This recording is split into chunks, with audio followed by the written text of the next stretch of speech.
বন্ধুরা আজকে আবার নতুন একটা রেসিপি নিয়ে চলে এসেছি। মানে ডিমের রেসিপি, খুব শর্ট রেসিপি। এটা তোমরা ব্রেকফাস্ট, ডিনার, লাঞ্চ সবার সাথেই কিন্তু এটা খেতে পারো বা স্টার্টার হিসেবেও কিন্তু করতে পারো। সামান্য কিছু ইনগ্রিডিয়েন্টস দেখতেই পাচ্ছ, পেঁয়াজ, লঙ্কা, টমেটো, রসুন পেস্ট, আর তোমার হলো গিয়ে নুন, গোলমরিচ আর জিরের গুঁড়ো। আদার্স কিছু লাগছে না, আর একটুখানি তেল, মানে সামান্য তেল আর সামান্য একটু ঘি।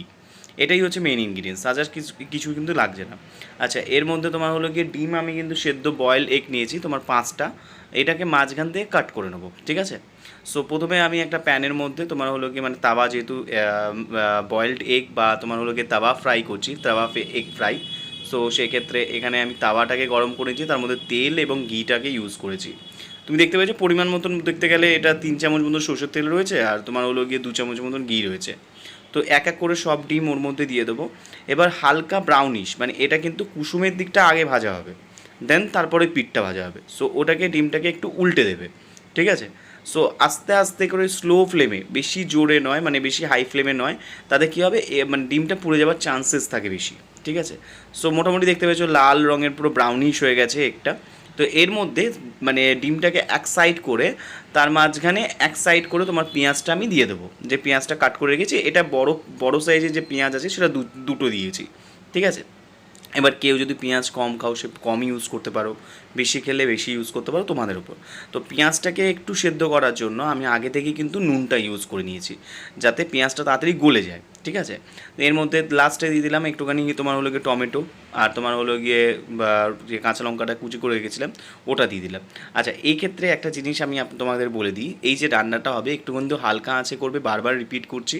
আর দ্বিতীয়, যদি মনে হয় যে পুড়ে যাচ্ছে, তো তোমরা কিন্তু এখানে একটু জলও ইউজ করতে পারো, কোনো অসুবিধা নেই সেক্ষেত্রে।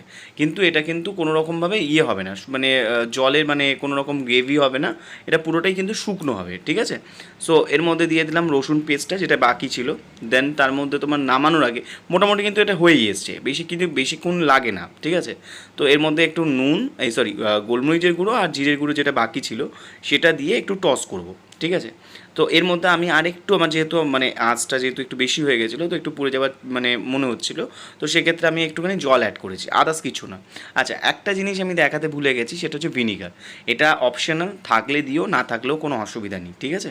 সো এটা আমার কাছে ছিল, তাই আমি একটুখানি ভিনিগারটা ইউজ করেছি, তোমাদের না থাকলেও অসুবিধা নেই। তো দেখতে পাচ্ছ এগ তাওয়া ফ্রাই রেডি অ্যান্ড সার্ভড। এটাকে নর্মালি তোমরা স্টার্টার হিসাবেই কিন্তু খেতে পারো, অথবা তোমার হলো গিয়ে টিফিনে, ব্রেকফাস্টে ইয়া লাঞ্চে। নর্মাল ভাত, মুসুরির ডাল আর এগ তাওয়া ফ্রাই, আদার্স আর কিচ্ছু লাগবে না তোমাদের।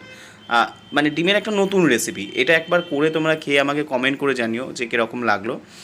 আমার তো খুবই ভালো লেগেছে, আমি বারবারই করি এটা, আমার খুব ভালোও লাগে। আর দেখতে পেয়েছো কী সুন্দর মানে ব্রাউনিশ হয়েছে ডিমটা, আমি কেটেও দেখালাম তোমাদেরকে।